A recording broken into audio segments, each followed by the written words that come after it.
할렐루야. 오늘의 말씀의 제목은 예수를 깊이 생각하라. 한번 따라합니다. 시작. 예수를 깊이 생각하라. 아멘. 아멘.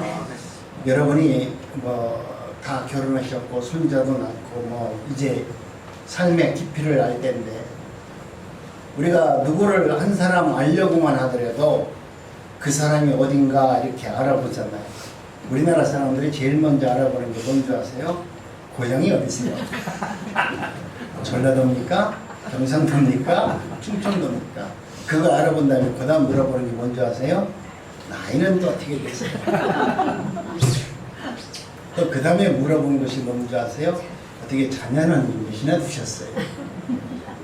우리가 무엇을 이렇게 한 사람을 알려고 하더라도 그 사람의 족보까지 다 알려고 합니다. 그렇잖아요. 가만히 생각해 보니까. 그런데 과연 나는 예수를 믿는다고 하는 나는 우리 예수님을 얼마나 깊이 생각했는지, 예수님은 어디서 나셔서 무엇을 하셨고 또 고향에서 어떤 일을 하셨고 예수님께서 마지막 생명을 우리에게 주셨고 이 모든 것을 우리 예수님이 과연 나를 위해서 무엇을 하셨는지 정말로 깊이 그렇게 생각해보고 예수를 믿는지 한번 생각해 보시기 바랍니다. 성도들이 무슨 문제를 만나고 고민하면 우리 목사님에게 되게 찾아오잖아요. 저에게는 그렇게 많이 찾아와서 신앙 상담하는 분이 별로 없습니다. 저는 너무나 상담을 쉽게 해주니까 그분들의 고민은 무지하게 큰 고민을 갖고 와서 나는 어떻게 하면 좋겠습니까? 그렇게 얘기했지만 대개 목사님들은 그렇게 말합니다. 할 수 있거든. 무슨 일이냐? 능치 못함이 없느니라. 하나님을 의지하고 하나님께 기도하세요. 이렇게 쉽게 얘기합니다. 그러면 성도들 입장에서 나는 너무나 지금 고통스럽고 고민스럽고 힘든데 어떻게 하나님의 말씀으로 이렇게 얘기하냐 이거죠. 정말 힘듭니다. 이렇게 개인적 그 공감대를 형성해서 그 마음을 어루만져주고 위로해줘야 되는데 이 목사님들은 되게 하나님 말씀으로 간단하게 이렇게 이야기합니다. 그런데 성도님들은 그런 상담을 받으면 좀 아쉬움이 있어요. 우리 목사님이 나를 갖다가 별로 생각하지 않나, 어떻게 이렇게 쉽게 말할까? 그러면서 우리 예수님 그분을 의지하세요. 그분께서 모든 것을 다 할 수 있습니다. 이렇게 말씀하는데요. 여러분, 그럴 때마다 여러분 어떻게 생각하세요? 대개 할머니들은 아이고 나는 예수 믿기 싫어서 안 믿나요? 이게 믿어지지 않는데 어떻게 했으면 좋겠습니까? 말이야 바른 말이지, 내가 예수 믿기 싫어서 안 믿는 것이 아니라 아직까지 예수님 누구인지 도대체가 그분이 누구이신지 나는 잘 모르겠어요. 그럼에도 내가 교회를 다니는 것은 주변 사람들이 대부분 그런 모습으로, 나와 같은 모습으로 교회를 다니니까 나도 이런 모습으로 교회를 다녀도 하나님께서 나중에 천국 가게 해주겠지, 목사가 기도해서 천국 보낼지 혹시 알아? 그런 마음으로 다닐지 모릅니다. 사돈이 장가가면 걸음지고 장에 따라간다는 심정으로 막연하게 그냥 교회에 나오는 분들도 있을 겁니다. 스스로 위안을 얻고자 교회를 다니는 것이 어쩌면 내가 예수를 믿는 것이다 이렇게 생각할 수도 있습니다. 늘 하던 대로 습관이 되어서 교회를 안 가면 찜찜하잖아요. 저도 그런 시절이 있었어요. 안 가면 찜찜하고 괜히 내 죄가 계속 쌓이는 것 같고, 그래도 일주일에 한 번 정도는 내가 그래도 청소를 해줘야 되잖아요. 옛날 젊은 친구들은 뭐라고 말하냐면, 내가 술을 먹는 것은 내 속에 찌꺼기가 너무 많아서 알코올을 부어두면 내 속이 좀 깨끗해질 것 같아가지고 소주를 집어넣는데, 나름대로 다 핑계는 다 그럴듯하게 있습니다. 그러므로 우리 믿음 속에는 여러분 잘 알아야 됩니다. 우리가 말하는 그 믿음 속에는 대개 내 것이 담겨 있어요. 하나님을 믿는다고 말하고 예수 그리스도를 믿는다고 말하지만 여러분 믿음 속에는 어쩌면 내 믿음만 담겨져 있습니다. 내가 원하는 믿음만 담겨져 있습니다. 그런데 오늘 우리가 말하는 그 믿음은 하나님의 것으로 가득 차 있는 것을 믿음이라고 말합니다. 우리의 믿음과 하나님의 믿음은 특징이 있습니다.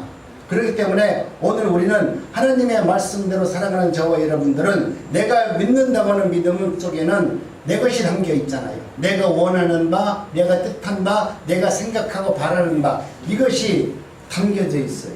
이것을 오늘 우리는 믿음이라고 말해요. 내 것을 잔뜩 담아놓고 그때 가서는 예수님의 이름으로 기도합니다.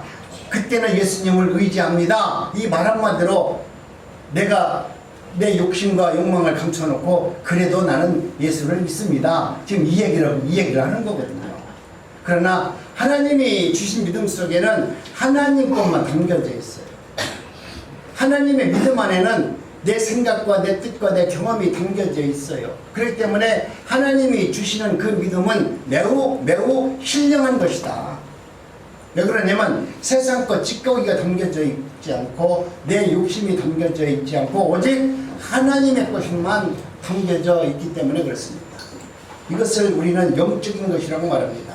믿음을 선물로 받지 않는 사람들은 신앙생활을 온전히 할 수 없어요. 그래서 내가 믿음을 온전히 받는 사람이야만이 예수 그리스도를 믿으면 감사가 오는 거예요. 하나님이 어떤 사람에게는 기쁨의 은사를 주어서 오늘 오는데 우리 이은영 전도사님이 뭐라고 말하냐면 나는 예수를 믿는데 우리 하나님이 나에게 주신 큰 선물이 뭐냐면 기쁨의 은사를 줘가지고 그냥 실없이 웃는 거야. 남들이 볼 때는 저거 전도사님이 왜 저렇게 웃는지 이해를 못해. 근데 이분은 기쁜 거야. 호레비를 만나도 기쁘고. 오늘 아침에 가니까 호레비 보니까 할아버지가 병 들어가지고 내가 볼 때 남노원 사람인데 그분과 열심히 얘기를 하고 있어. 뭐라고 얘기를 했었는지 전도하고 있대. 그러면서 막 웃어. 남들이 볼 때는 그게 아름답게 보이지 않죠. 어머니가 봤을 때는 미칠 일 아니야?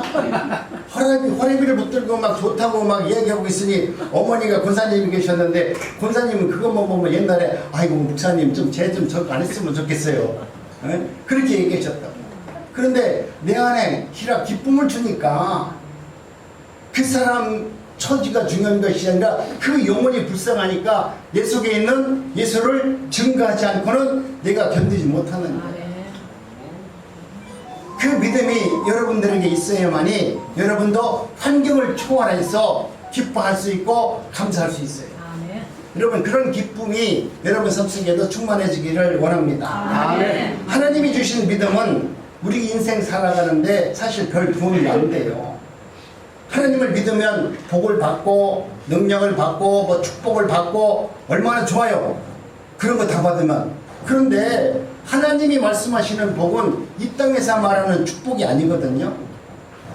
그래서 오늘 우리가 갖고 있는 그 믿음 속에는 땅에서 내가 이루고자 하는 뜻이 담겨져 있지 않아요. 그런데 지금 수많은 교회와 수많은 목사는 이 땅에서 잘 먹고 잘 사는 복음을 증거하고 있잖아요. 믿음에는 오히려 내가 이 땅에서 요구하고 이 땅에서 이루고자 하는 그 욕심과 욕망을 다 차압시키고 하나님의 나라에서 살아갈 수 있는 하나님의 나라의 것만 우리에게 주기를 원해서 하나님은 오늘도 우리에게 역사하는 겁니다. 그렇기 때문에 예수를 잘못 믿으면 그 욕심과 욕망을 갖고 예수를 믿으면 예수를 믿으면서 당장 손해보는 것이 참 많습니다. 바로 그런 사람들이 히브리서 11장 믿음의 상징들입니다. 하나님께서 성도들에게 믿음을 선물로 이렇게 주셨어요. 사람들이 믿음을 선물로 주니까 야 하나님이 내게 믿음 주니까 너무 좋다고 얼른 받아봤어요. 그 선물을 풀어보니까 그 선물 안에는 뭐가 들었냐? 우리가 말하는 축복이 들어있어야 되고 또 능력이 들어있어야 되는데 거기에는 하나님의 언약의 말씀만 들어있더라. 그런데 언약의 말씀이 또 무엇인가 내가 한번 알아보니까 그 언약의 말씀은 바로 예수 그리스도가 나를 위해서 십자가에서 피 흘려 죽으셨더라 하는 그 약속의 말씀이 들어져 있어요.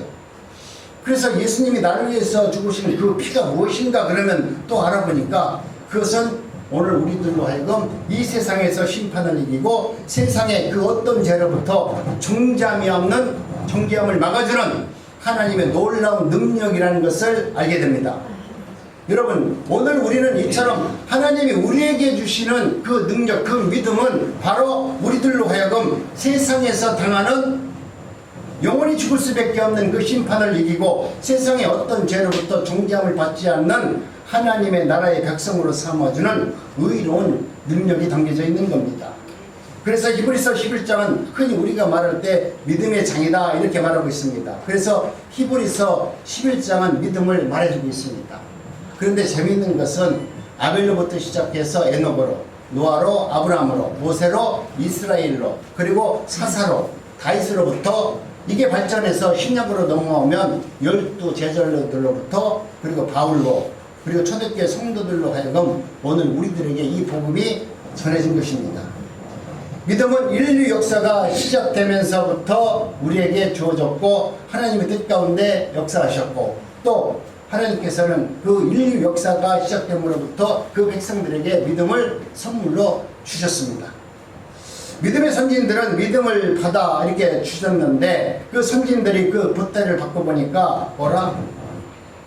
그 믿음이 오히려 나를 도와주는 것이 아니라 그 믿음이 나를 끌고 다니는 거예요. 믿음을 받기 전에는 내가 내 마음대로 살았는데, 내 뜻대로 내 경험대로 살았는데, 내가 하나님의 믿음이 내 안에 쏙 들어오니까 그 믿음이 나를 이제 끌고 다니는 거야. 여러분도 믿음을 받았다라고 하면, 믿음의 사람이라고 한다면, 여러분 믿음 안에서 믿음이 나를 끌고 다니는 것을 경험할 수 있어야 돼요. 아니, 나는 원치 않아요. 이거 정말 나 하기 싫어요. 그런데도 하나님이 나에게 믿음을 줘서 그 일을 하도록 나를 이 모양 저 모양 훈련시키고 단련시켜서 그 일을 아주 멋지게 해내도록 나를 이끌어갑니다. 오늘 하나님은 그런 믿음을 나에게 주셨는데, 나는 그 믿음을 받고서 나는 그거 싫어요, 안 해요, 그러잖아요. 그러면 내 마음대로 할 수 있을 것 같아요? 그게 안 돼요. 여러분은 저를 보면 알아요. 여러분은 저를 보면 알아요. 내가 하나님의 말씀대로 믿음이 내 안에 들어왔을 때 나는 하나님의 그 믿음을 받아들이기를 원치 않았어요. 그 믿음이 나로 하여금 아무런 유익도 안 주고 그 나에게 너무나 불편해서 나는 그 믿음을 안 받았어요. 그런데 그 믿음을 안 받으니까 하나님은 결국 당신의 방법대로 그 믿음이 나를 끌고 다니더라고요. 내가 하기 싫다고 아무리 그 믿음을 내가 던져도 그 믿음은 내 안에서 떠나지 않고 내 안에서 역사해서 오히려 나로 하여금 그 말씀 앞에 굴복하도록, 그 말씀에 순종하도록 하나님은 놀라운 능력을 발휘해서 내가 할 수 없는 그곳까지 나를 끌고 내려가서 결국 하나님의 일을 하도록 만들어 가시는 겁니다. 믿음이 오면 내 의지와 상관없이 이상하게 여러분 그 믿음으로 질질 끌려다녀요. 죽는 길로, 사는 길로 끌려다니는 것이 아니라 죽는 길로 나를 끌고 다니는 거야. 너 내 말 안 들으면 이렇게 될 거야. 이런 일들이 일어날 거야. 어디를 끌고 가냐면 죽음의 자리로 나를 끌고 가더라고요. 좁은 길로 끌고 가더라고요. 세상에서 외국인과 나그네로 살아갈 수밖에 없는 존재라는 것을 알게 하기 위해서 믿음은 나에게 주인 노릇하면서 나를 이리저리로 끌고 다녀요. 여러분, 지금 여러분 인생에서 어떤 문제가 있고 힘든 문제가 있다면 하나님이 여러분에게 믿음을 주어서 하나님의 뜻대로 여러분을 끌고 가서 하나님의 의에 이르도록 하나님을 기어코 만들 겁니다. 여러분이 그 말씀 앞에 아름다운 순종이 있어야 돼요. 그 말씀이 이루어지도록 하나님과 협력해서 손을 이룰 수 있어야 돼요. 하나님의 뜻대로 여러분의 생명을 하나님께 내어드렸을 때 하나님은 여러분에게 새로운 생명을 주셔서 하나님의 나라가 어떤 나라인지 내가 눈으로 볼 수 있게 하고, 내가 하나님의 생각을 알게 하고, 성경 말씀이 읽어지게 하고, 성경 말씀을 통해서 하나님의 나라가 어떻게 이루어지는가를 똑똑히 경험하도록 하나님은 우리에게 말씀하는 겁니다. 우리 인생은 내 것이라고 살고 싶은데 믿음은 내 인생은 내 것이 아니고 예수님 거라고 끊임없이 말씀합니다. 중요한 것은 히브리서 11장 믿음의 선진들이 받은 믿음이나 지금 오늘 우리들이 받은 믿음이 동일하다는 거예요. 옛 믿음의 사람들은 그렇게 하나님의 말씀을 받아들여서, 예수님의 믿음을 받아들여서 그들은 초계와 같이 자기의 목숨을 내어던지고 복음을 증거했고, 그 말씀을 통해서, 그 믿음을 통해서 죽은 자를 살렸고 복음을 선포하면서 살아와서 성경에 기록된 그 믿음이, 그 당시에 있던 그 믿음이 오늘 그 믿음이 동일한 믿음으로 여러분에게 역사하고 있다는 사실을 알아야만 되는 것입니다. 그렇기 때문에 오늘 우리는 영원토록 그 믿음이 동일하다면 오늘 또 우리가 받은 그 믿음도 영원토록 동일한 믿음이라는 겁니다. 왜냐하면 믿음은 하나님의 나라의 것이기 때문에 변함이 없어요. 바울에게 준 믿음이나 오늘 내게 주신 믿음은 똑같은 믿음입니다. 여러분 중요한 말씀입니다. 언제나 믿음은 오늘이나 영원토록 동일한 믿음입니다. 그때 그 믿음을 받아서 그들은 그렇게 훌륭한 일을 했는데 그건 바울의 믿음이고 오늘 내 믿음은 다르다 생각하면 오산이에요. 바울에게 준 그 믿음이 오늘 여러분에게 똑같이 하나님은 역사하는 겁니다. 그래서 과거에도 있었고 오늘에도 있었고 장차에도 똑같은 믿음으로 하나님은 역사하셔서 하나님의 나라가 어떻게 이루어지는지 우리를 하여금 알게 하셔서 내 마음에 기쁨이 넘치는 마음으로 죽음을 감당하고 많은 사람을 섬길 수 있는 정말 하나님께 영광이 된 모습으로 우리를 변화시켜 주는 것입니다. 하나님은 하나님의 택한 백성들에게만 이러한 믿음을 허락하여 줍니다. 내가 아무리 기도한다고 해도 그 믿음 받을 수 있나요? 내가 교회에서 아무리 헌금 많이 한다고 해도 그 믿음이 나한테 돌아오나요?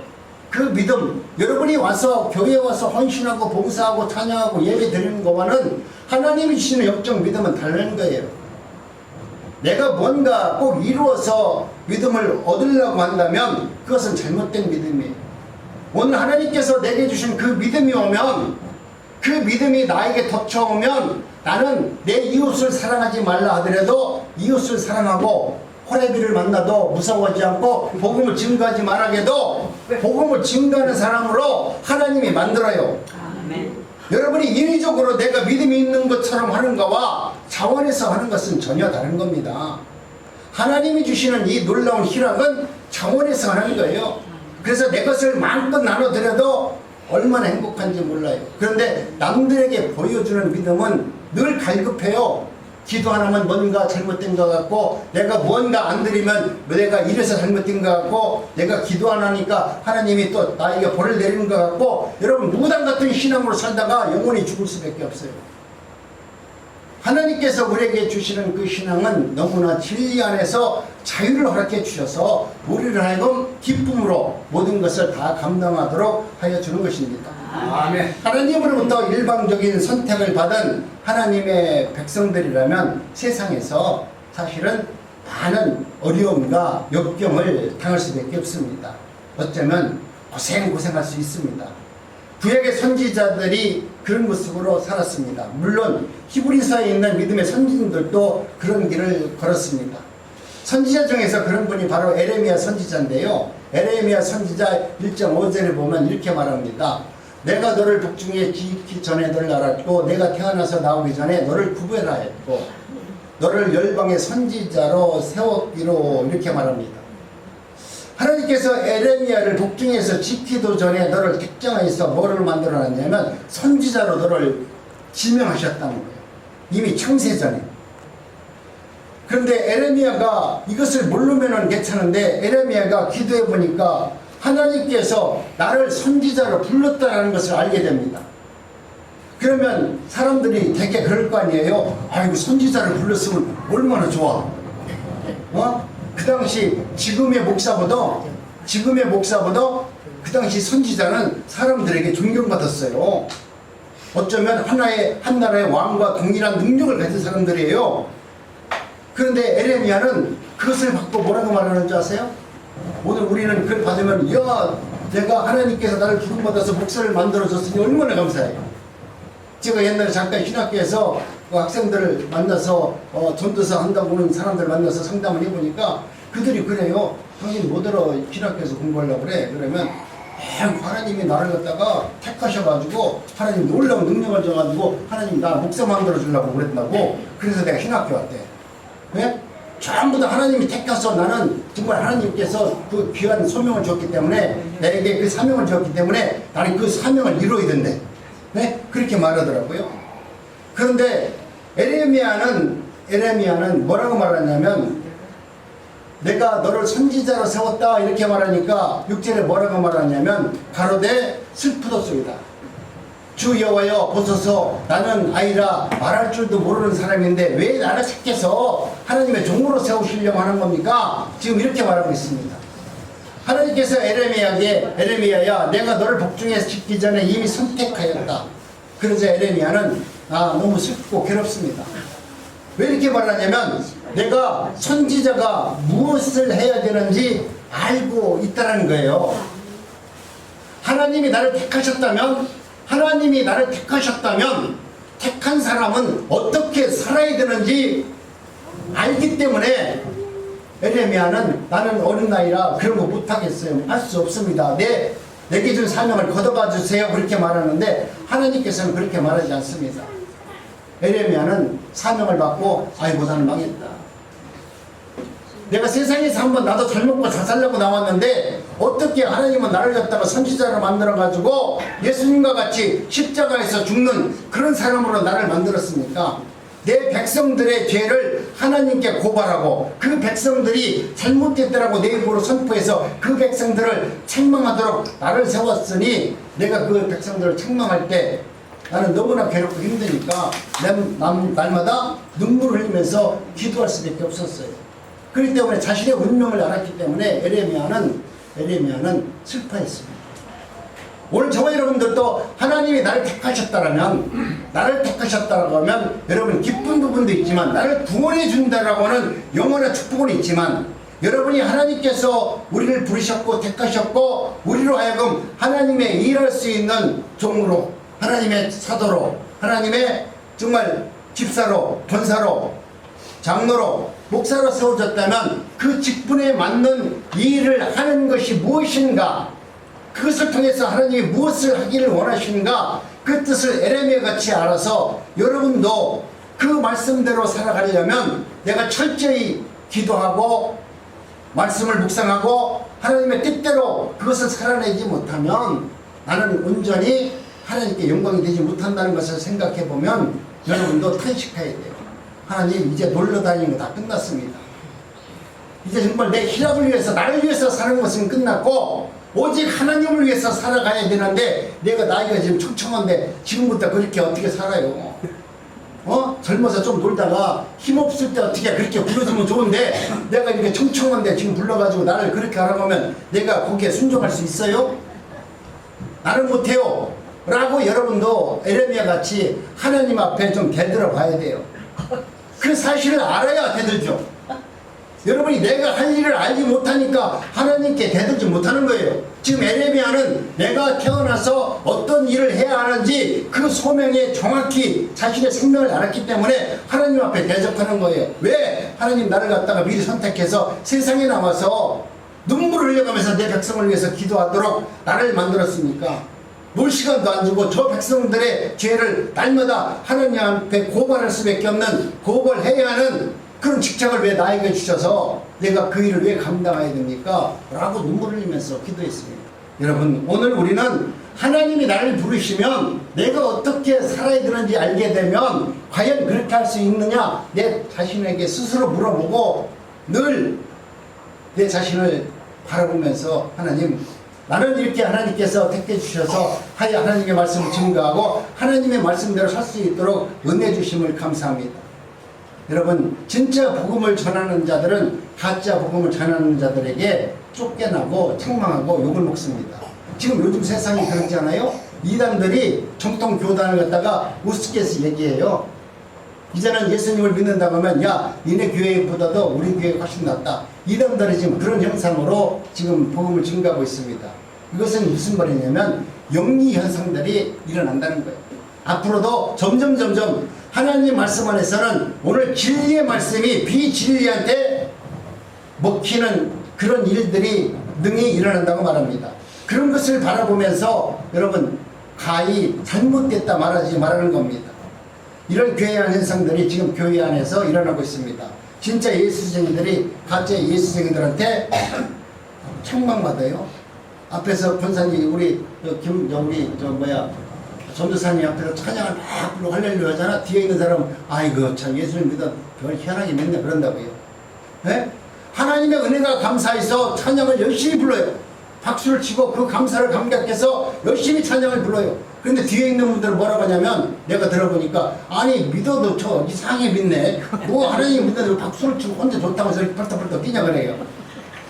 아니 이것이 무슨 말이냐면 하나님의 은혜를 받아가지고 하나님의 말씀대로 온몸으로 당신을 찬양하는데 그것이 감사를 못해서 주체 못해서 찬양을 부르는데 나는 그렇게 못하니까 내 안에 성령이 없으니까, 기쁨이 없으니까 옆에서 찬양 부르고 춤추는 사람을 갖다 잘못했다고 뭐라고 막 하는 거예요. 여러분, 잘못된 춤도 있어요. 그런데 우리 교회에서 내가 춤추는 거 봤지만 그런 춤은 하나님이 주시는 은혜의 춤이고 은혜의 찬양입니다. 내가 도를 넘는 짓을 하면 내가 가만히 있는 사람이 아니에요. 그런데 그 정도는 여러분, 하나님의 은혜를 받은 자들이 할 수 있는 거예요. 내가 그렇게 못하는 것에 대해서 상대방을 비판하지 말고 그런 것을 바라보면서, 하나님, 내게도 저런 기쁨의 믿음을 좀 주세요. 내게도 저렇게 찬양할 수 있는 아름다운 은사를 주세요. 아멘. 내가 비록 노래를 못해도 열심히 나가서 부르겠습니다. 아멘.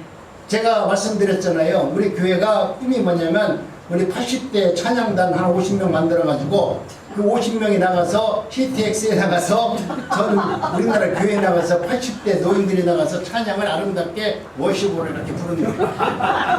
등대기도 좀 살랑살랑 그렇게 할 수 있는 교회가 되기를 원하고, 그런 분들이 나오기를 원하고, 그런 우리 어르신들이 되기를 원합니다. 그래서 하나님께 영광을 돌리는 교회가 다른 것이 없어요. 뭐 돈 많고 큰 교회가 아니라 여러분 마음속에 충만한 마음으로 그 기쁨을 세상 사람들에게 보여주는 것이 전도고, 그것이 하나님의 나라가 내 안에 임한 사람들의 아름다운 참 모습이에요. 그렇기 때문에 오늘 저와 여러분들은 이제는 하나님의 말씀대로 살아가는 저와 여러분들이 되기를 원합니다. 예레미야는 순수하게 복음을 전하는 것이 아니라 언제나 복음을 증거하면서 그도 투덜투덜대면서 복음을 증거했어요. 그러나 믿음이 덮쳐오면 순종하는 것이 나오는 것이 아니라 하나님의 말씀이 타고오니까 투덜댑니다. 아이고, 내가 이거 못해요. 그런데 순종치 않는다는 말이 아니고 순종할 수 없다는 것을 내가 깨닫는 거예요. 하나님, 나에게 믿음을 줬는데 내가 과연 하나님이 이루고자 하는 그 선하신 뜻대로 내가 믿음을 순종할 수 있을까요? 내가 물어보니까 아이고, 나는 그렇게 못할 것 같아요. 이것이 오늘 우리 믿음의 사람들이 할 수 있는 아름다운 신앙 고백이에요. 하나님, 나에게 그걸 주었으니까 할 수 있습니다. 감당할 수 있습니다. 주여, 주여, 주여. 3창만 하면 다 되는 줄 알아요? 그거 안 되는 거야. 내가 하나님의 말씀이 내게 오면, 그 믿음이 오면, 하나님, 정말 하나님이 내게 그 소중한 믿음을 주셨는데 그 믿음으로 내가 이것을 헤쳐나갈까요? 나는 할 수 없어요. 하나님, 내게 그것을 감당할 수 있는 믿음을 주세요. 그 기도를 하는 자리로 내가 내려가게 되어 있어요. 내가 그 자리로 내려가서 하나님과 깊은 교제를 통해서 하나님이 너는 할 수 있느니라. 그때 하나님께서 하시는 말씀이 하나님의 음성입니다. 여러분, 이제는 우리는 하나님은 오늘 우리들에게 믿음을 주면은 그 믿음은 나를 고발해요. 나라는 존재가 누구인가를 알게 해줘요. 우리가 믿음이 오면 다 능력이라고 생각하지만 믿음이 오면 너는 할 수 없는 놈이야. 너는 얼마나 나쁜 놈이지 아냐? 너는 능히 네 입에서 나오는 것을 가증스럽게 주여 부르지만 너는 한 번도 내 말씀에 순종하지 못한 자야. 이것을 하나님은 알게 하십니다. 그래서 믿음이 없는 나를 믿음의 자리로 질질질질 끌고 다녀서 여러분 좁은 길로 가는 길입니다. 내 생각과 내 뜻 그리고 내 모든 것을 다 버리는 것이 신앙생활입니다.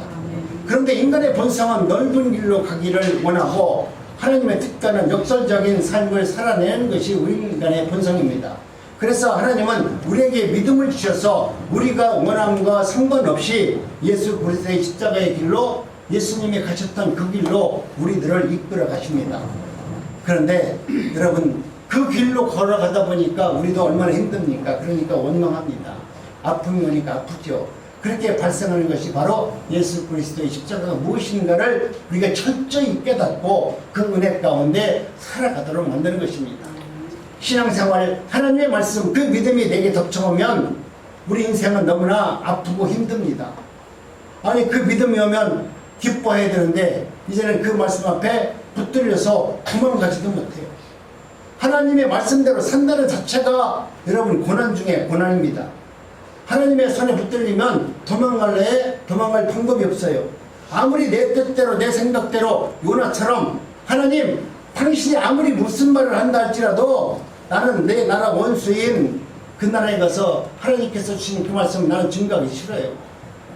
우리 대한민국 내가 오늘 목사가 김명애 너 목사가 됐는데 일본에 가서 복음을 전해서 그 나라 백성들 다 구원하라 그런 소명을 줬어 요나에게. 근데 요나가 듣고서 아이고 참 우리나라 백성도 구원하기 바쁜데 저 원수인 저놈들 가서 내가 복음을 증거해서 그들이 구원받게 하라고요? 아이고 나는 안 해요. 지금 요나가 그런 거거든요. 그렇기 때문에 여러분 오늘 우리들은 하나님의 은혜 가운데 하나님의 말씀이 덮쳐오면 하나님의 말씀대로 살 수 있나 살 수 없다는 것을 말해줍니다. 그렇기 때문에 지금 이스라엘 백성들이 하나님 말씀 앞에 고난당하게 되어 있고 또 죽음 당하게 하는 것이 하나님의 선하신 뜻이라는 것을 우리는 알게 됩니다. 그래서 에레미야는 아이고 이 모든 것이 다 자기는 미리 알았기 때문에 하나님 앞에 슬프다고 고백하는 것입니다. 그러니 하나님 여러분 오늘 우리들도 믿음이 덮쳐오면 때로는 하나님의 진실한 말씀 앞에서 한 번쯤은 다시 한번 하나님 왜 나를 부르셔서 그 일을 감당케 하십니까? 나는 그 일 못해요 라고 하나님 앞에 대적할 수 있는 확실한 믿음을 여러분이 깨닫고 그 말씀 앞에 순종할 수 있는 믿음이 있기를 원합니다. 아멘. 창세전에 예수 안에서 구원받기로 작정이 되어 있기 때문에 다메섹 도상에서 많은 사람들은 하늘에서 오늘 아침에 비가 너무너무 많이 왔잖아요. 예배 드릴 때 내가 차 타고 우리 어르신들 모시고 오는데 막 비가 너무 많이 오더라고. 그래서 내가 오늘은 우리 어르신들이 한 반 정도는 나오겠구나. 그 정도만 나와도 많이 나오실 것 같다. 그렇게 얘기하고 왔는데 비 오니까 더 많이 와버렸어. 이것은 내 뜻과 내 생각과는 전혀 다른 겁니다. 하나님께서 하시면 하나님이 하시는 겁니다.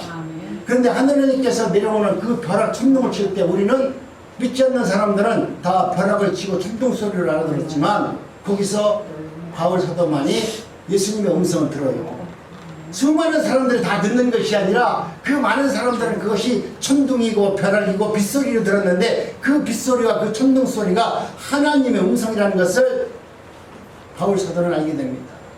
여러분 오늘 우리들도 세상이 아무리 혼탁하고 아무리 힘들고 어려운 과정이 있더라도 하나님의 말씀은 우리에게 지금 하늘에서 내려오는 비같이 생명의 말씀이 끊임없이 우리로 하여금 부어지고 있습니다. 아멘. 그 말씀을 들을 수 있어야만 되는 것이죠.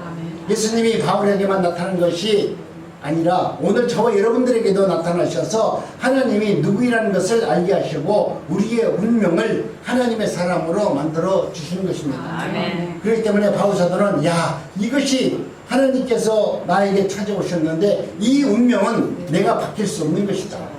내가 이것을 않는다고 외면한다고 해도 이것이 외면되는 것이 아니고 하나님이 나를 통해서 이루시고자 했다면 그것은 끝까지 이루어질 수밖에 없는 것이라는 것을 바울 사도는 알았기 때문에 뻔히 죽는 줄 알면서도 그 죽음의 길을 찬송하면서 감사하면서 그 길로 나가잖아요. 그 길로 가서 하나님께 영광을 두고 그 길로 가서 뭐 전도해서 사람들에게 인정받는 것이 아니라 하나님이 그 길로 가라 하시니까 그 길은 가면은 내가 인간적으로 봤을 때 나는 저희가 뭐 매맞아 죽어. 저들이 내 이방인이 왔는데 자신들이 섬기는 지금 신들이 있는데 내가 그곳에 가서 이방신을 섬기라고 거기 가서 외치는 순간 죽잖아요. 지금도 아무리 우리 대한민국에서 훌륭하다는 목사라고 하더라도 저 이슬람 대성전 앞에 가가지고 이슬람교 그들 앞에 가서 주 예수를 믿으라 믿으면 구원을 얻는다 그거 선포할 수 있을 것 같아요? 선포하는 순간 그냥 죽어요. 지금 다윗은 지금 현재 말하는 바울은 이 사실을 알았어요. 내가 거기 가서 복음을 증거하면 저들이 지금 저들이 나를 이방인들이 그냥 잡아 죽일 것이다. 그럼에도 불구하고 죽음의 길을 걸어가는데 그 길을 갈 때 그냥 오는 것이 아니라 찬양하면서 기뻐하면서 감사하면서 갔어요. 왜? 하나님이 나를 택하셨다라고 하는 확실한 믿음이 있었기 때문에. 저와 여러분들도 그러한 바울과 같은 운명이 된 것입니다. 그렇기 때문에 여러분도 날마다 예수를 깊이 생각하시고 날마다 복음의 현장에서 어떤 환경이 다가온다 할지라도 기쁨으로 승리할 수 있는 우리 남국교회의 모든 성도님들이 되시기를 주님의 이름으로 축복합니다. 아멘. 기도합니다. 하나님 감사합니다. 오늘 우리도 바울의 운명과 같습니다. 바울이 걸어갔던 그 소명이 오늘 우리들에게도 지금 신사도행전과 같이 길이 열려 있습니다. 오늘 우리는 기쁨과 즐거움을 얻기 위해서 예수를 믿고 있으나 그러나 주님은 바울에게 허락했던 그 신앙과 그 믿음을 우리에게 주셔서 오늘 이 땅에서도 주의 일을 감당하면서 많은 어려움이 있다 할지라도 바울과 같이 내 생명을 내어놓고 주의 일을 감당할 수 있는 능력자들이 되기를 원하셔서 믿음을 허락해 주셨습니다. 그 믿음 안에서 서로 협력해서 하나님의 선하신 뜻을 이룰 수 있는 우리 난곡중앙교회 모든 성도님들이 되게 하여 주시옵소서. 예수님의 이름으로 기도드려서